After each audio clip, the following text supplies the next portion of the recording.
Magandang gabi mga ka-Wonder and welcome back sa ating YouTube channel. Ito ang Wonder Vlogcaster. Pasensya na kayo, di tayo nakapag-upload kahapon kasi sobrang busy natin mga ka-Wonder. Well, anyway, meron tayong pagandang pag-uusapan ngayong gabi. At ito ay kagagalit ng mga DDS dahil sa sinabi ni Antonio Julian Montalvan. Malalaman natin kung ano ba yung sinabi niya na malamang ikagagalit ito ng mga DDS. Ano ba yung sinabi niya tungkol kay Sara Duterte?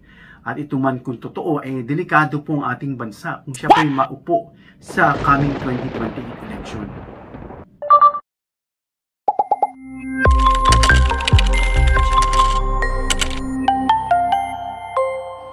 Wonder Vlogcaster. So magandang gabi po muli mga ka-Wonder. Pag-usapan natin itong sinabi ni Antonio Montalvan.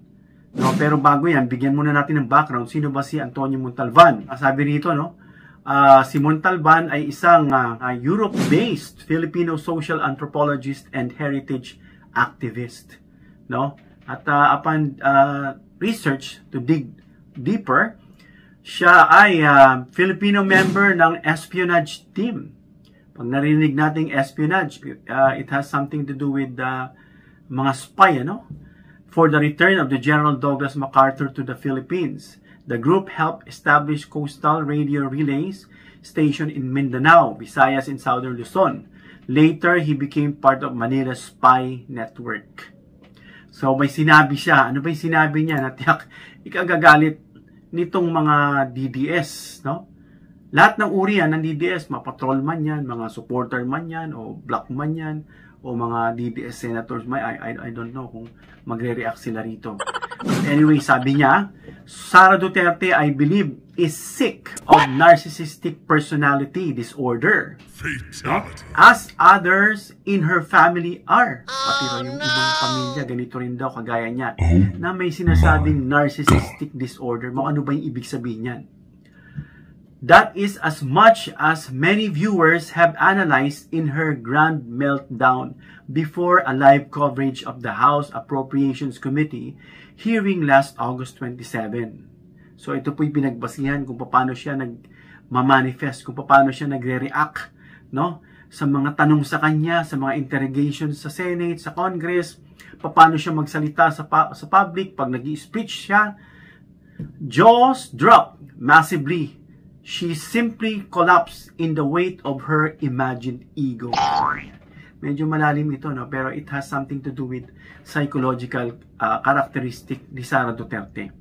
Makikita naman natin yan kung paano siya mag-react, mag-respond kahit dun sa Kongreso. Parang feeling niya, mataas pa siya dun sa mga nagtatanong na ayaw niya sagutin.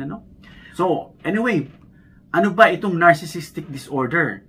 Kung meron man yan si Sara Duterte, at sabi nga ni Antonio Montalvan na nakitaan niya ito ng ugaling narcissistic. Fatality. So ulitin natin, tayo ay hindi psychiatrist or psychologist, kaya we don't diagnose. We only based on dun sa sinabi ni Montalvan II. So hindi tayo magbibigay ng pagsusuri, at magbibigay ng hatol pang medical. Pero ayon sa pag-aaral ng political science, at mga halimbawa sa kasaysayan, may ilang ugali ng leader tulad ng labis na pagmamataas. Oh, no! Check? Kung check, comment down below mga ka-Wonder. Hindi pagtanggap sa puna o pagtutol. Fatality. Very obvious naman yan, Pagiging padalos-dalos at kawalan ng respeto sa mga batas o limitasyon ng institusyon. Oh no! Check ba? Comment down below kung check yan. Na maaring magdulot ng panganib sa bansa. Oh no! So kung ganyan daw itong leader na sabihin natin si Sara Duterte na uupo sa 2028 talaga nasa panganib ang ating bansa. Ito lang mga Duterte na sabi nga nila doon. Mga tanga, mga bobo. Ayan po. Sila lang po yung sumusuporta at naniniwala. Talagang very loyal na parang kulto na ang dating. So, anong nangyari? Pagkahina ng mga institusyong nagbabantay sa kapangyarihan. Oh, no! So, kapag inisip ng isang leader na siya ay hindi matitinag o higit siya sa batas, maari niyang baliwalain ang mga sangay ng gobyerno na dapat bumantay sa kanya. Huwag mong subukan. Gaya ng korte o kongreso, Kita naman natin paano, how she displayed her attitude during the hearing sa Kongreso, no? Na inaaway niya yung mga congressman doon, nakikipagdebate siya at kung ano nang sinasagot niya.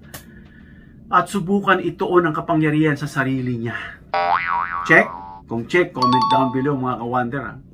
Padalos-dalos o mapanuyang pagpapasya.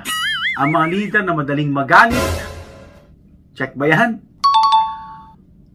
Sa puna o banta ay maaring gumawa ng biglaang desisyon. Oh, no. Very mapusok ito, no? Gumanti sa mga kritiko o mas paboran ang mga kaalyado kaysa tamang proseso. Kampihan na to. Very obvious ba yan mga ka-wonder? So pagkahati-hati ng lipunan at paghina ng mga pamantayan, ang mga leader na mahilig magpasikat o magdrama ay maaring magpalala ng pagkakabaha-bahagi sa politika at gawing normal ang pamumunong nakabatay sa personalidad imbis sa patakaran. Nakikita natin yan mga ka-wonder, itong mga nababanggit na ito, na sana hindi dapat ganyan ang ating gobyerno. No? Si BBM, busy siya ngayon. Sasalita siya sa ASEAN, sa Korea. Kita naman natin sa video kung paano natutuwa sa kanya yung mga leaders, no, mga executives, mga leaders ng Singapore, ng Malaysia, na nakakasundo nila si BBM.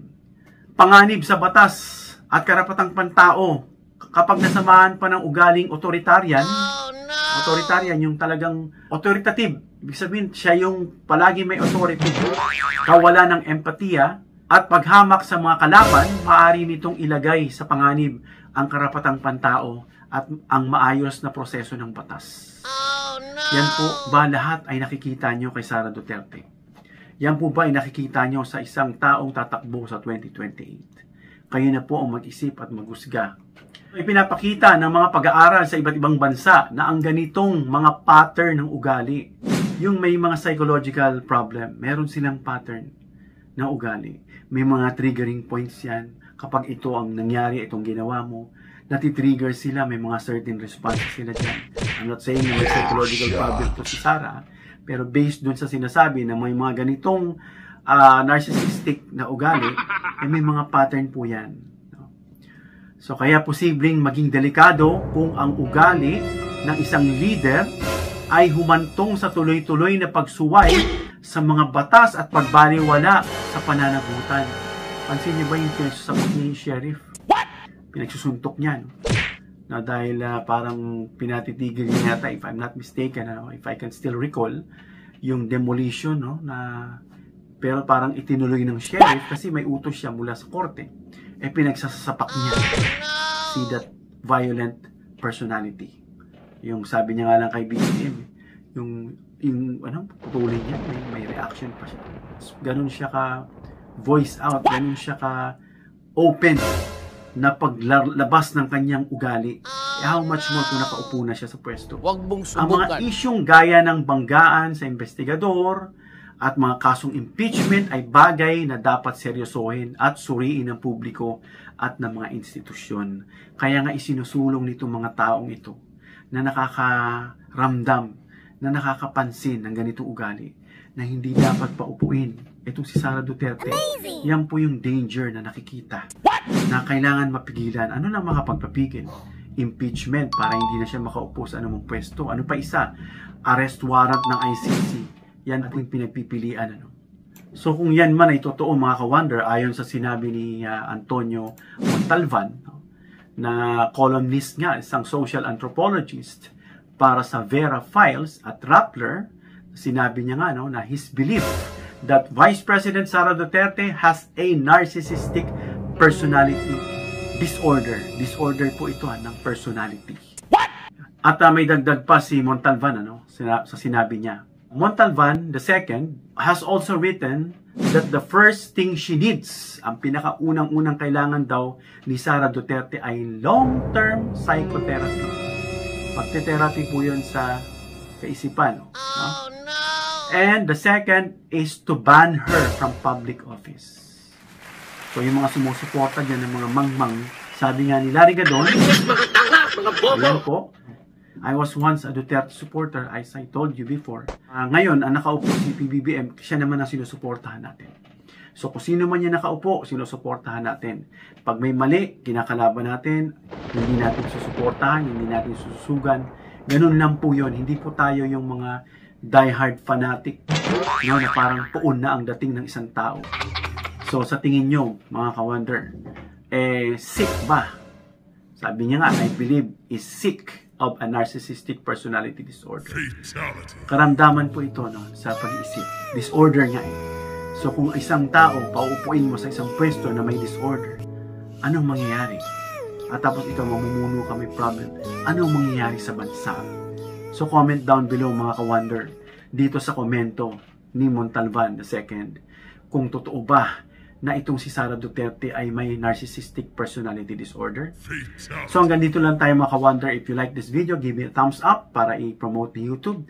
And of course, please share this video para malaman nila yung komento ni Montalvan at kung totoo nga ba na may narcissistic disorder itong si Sara Duterte. And of course, bilang suporta sa aming mga content creators, please subscribe, hit the notification bell icon, at piliin ang all. Hanggang sa muli mga ka-wonder, God bless.